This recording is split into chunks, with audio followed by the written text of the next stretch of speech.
Welcome back. This time we're running as suggested by one of our viewers. Can gay werewolves survive and survive in Rimworld? I haven't played this mod before, so we'll be trying Blood and Dust with Cassandra Classic. If I can figure out what I'm doing, we'll move on to Losing is Fun.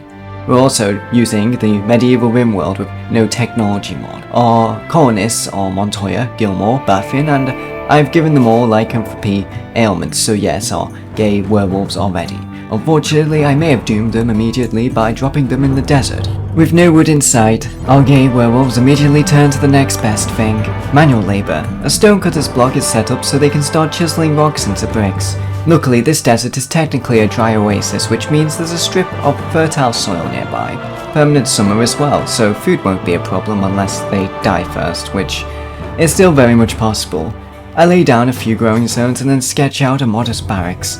Just enough space for 3 gay werewolves to share a room, which, come to think of it, is probably exactly what the mod intended. Almost immediately, a new problem emerges: death stingers. They appear from hives, attack in swarms, and insist on throwing themselves at the werewolves like particularly aggressive mosquitoes. Fortunately, Montoya, Gilmore, and Baffin can transform at will. Unfortunately, the death stingers still manage to land a few hits before being torn apart, which makes every encounter less of a battle and more of having to avoid the colonists getting infected. The hive, of course, continues to spit more of them out, ensuring that swarms remain a permanent feature of daily life in the desert.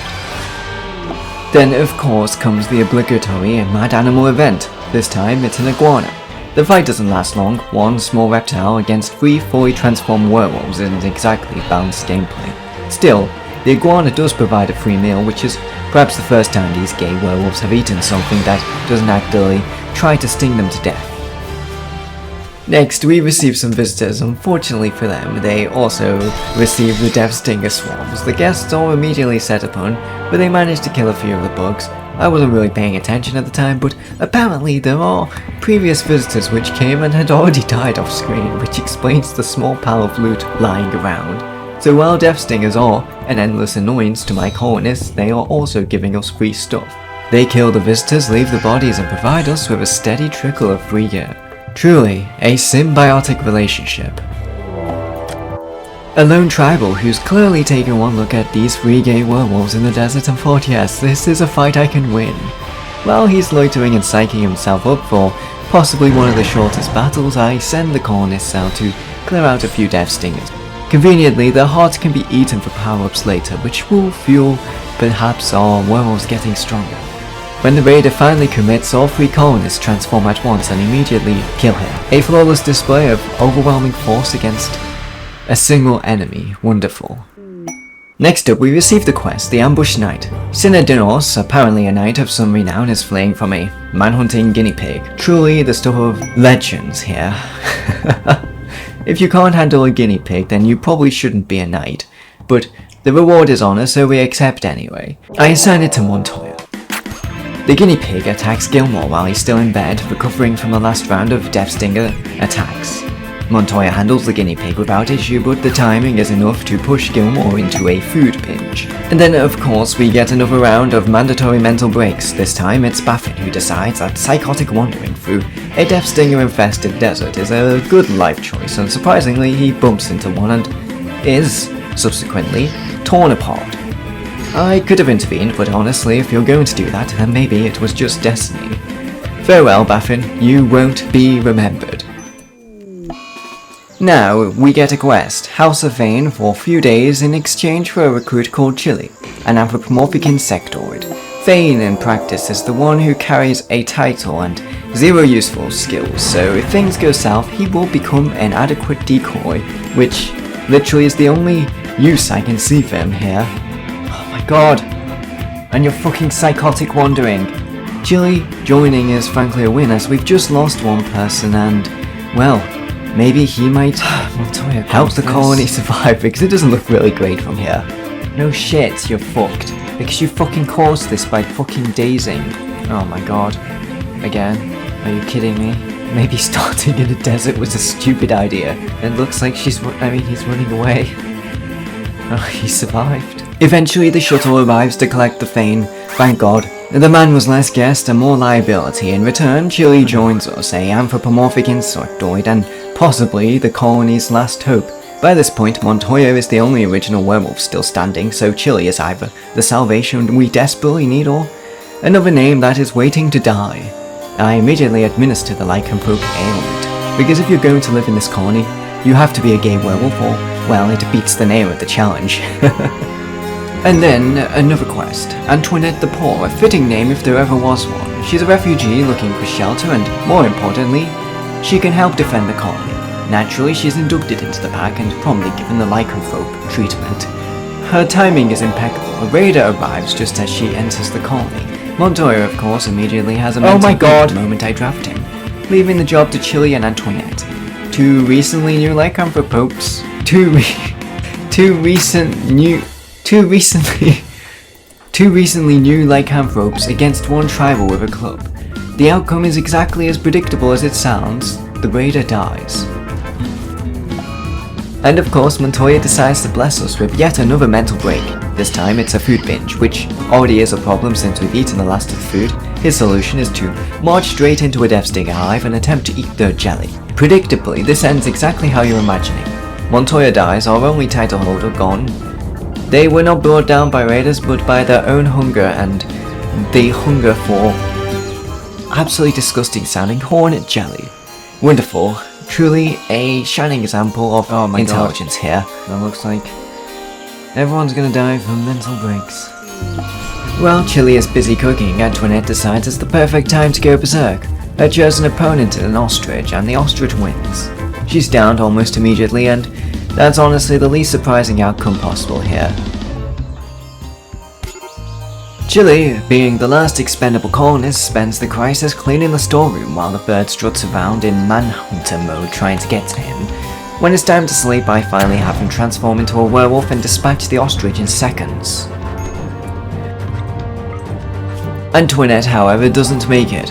By the time Chili can attempt treatment, she bleeds out, and like that, it's down to Chili alone, one gay werewolf insect man, who is the last remnant of a petty colony. As if to test his resolve, Cassandra throws a mad iguana at Chili. He takes it down easily.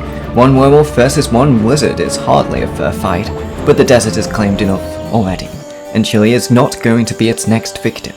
With the colony reduced to one-man wolf pack, I decide it's time to move. Chili is sent out on a caravan to establish a new encampment somewhere, anywhere that isn't, hopefully, a desert, a temporary refuge and a staging ground, and hopefully the first step toward rebuilding something much more greater than just being stuck with a pile of corpses and continued dread. Chili wastes no time at the new camp. He cuts down a few trees and throws together a temporary base. It's not much, a couple of walls and a roof. With the medieval mod in play, we build a workstation for turning logs into planks and slap down a research bench. It's progress of a sort.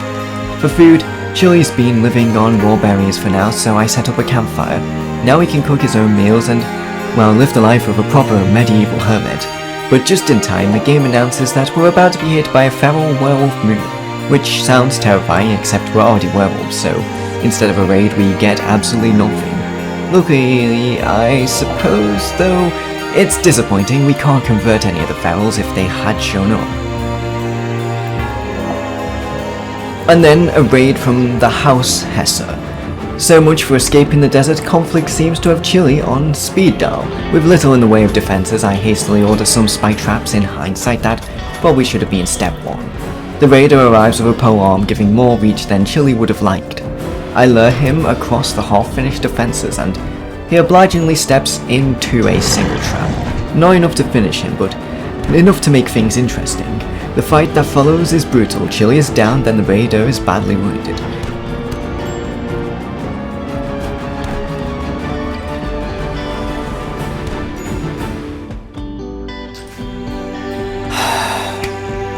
In true Rimworld fashion, the raider attempts to abduct Chili.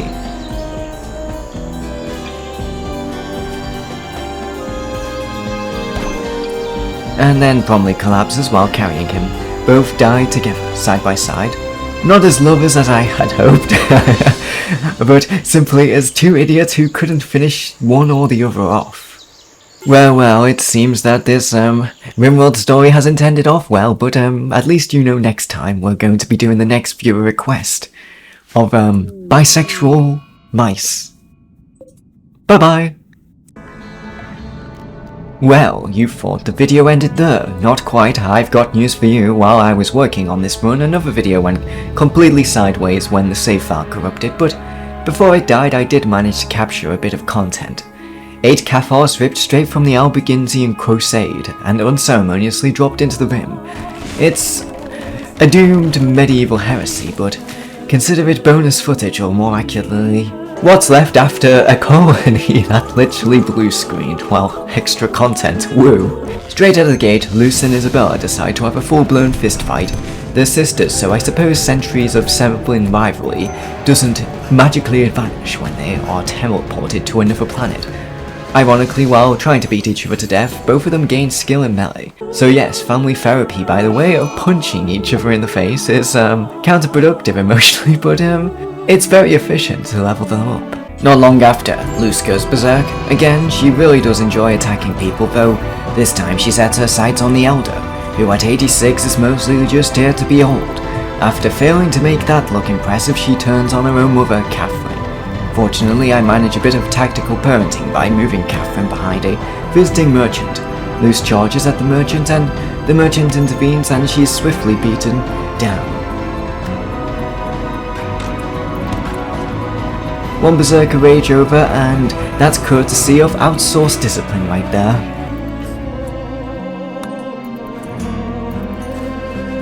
Not long after this fiasco, the colony is assaulted by mad Hers, truly the pinnacle of medieval dangers. Unfortunately for the Hers, the colony is still full of knights hardened by the Crusades, albeit on the losing side, so Tulu dispatches the rabbits without issue. Meanwhile, Trincaval has been on a wandering mental break for about 10 minutes, a tradition Catherine decides to emulate shortly after. Probably the emotional fallout of being attacked by her own daughter, but nothing says family unity like synchronized mental collapse. Oh, what's this, a raid? One man armed with a club, also naked. Truly the peak of Rimworld military strategy. His plan apparently is to charge headlong into a colony full of knights in plate armor. As you would expect, it doesn't last long. The raid is swiftly dispatched, not even by the knights but by Katarina, with an arrow. The knights were there of course, but mostly as an audience here. Next up we get the quest of Fleeing Knight. Accepting it grants a noble title, so naturally I give it to Luce, our strongest knight, despite her alarming tendency to attack both friends and family at random. The task itself is simple: save a fellow knight from a man-hunting raccoon, hardly the most glorious of fights. Trancaval and Tulu step in to deal with it, and to my surprise Trancaval actually participates instead of wandering around in a mental break. The raccoon dies and Luce gains a title, and medieval history is made through, well, killing a raccoon. And then we're raided by the Rat Pack, which under normal medieval conditions would have been manageable, but I'd forgotten to disable the Rimworld of Magic mod, so instead of scrappy melee, one enemy casts a single thunder spell and instantly deletes the entire colony. It's not exactly fair. Knights in plate don't tend to fare well against lightning bolts, especially when every single raider has magic, so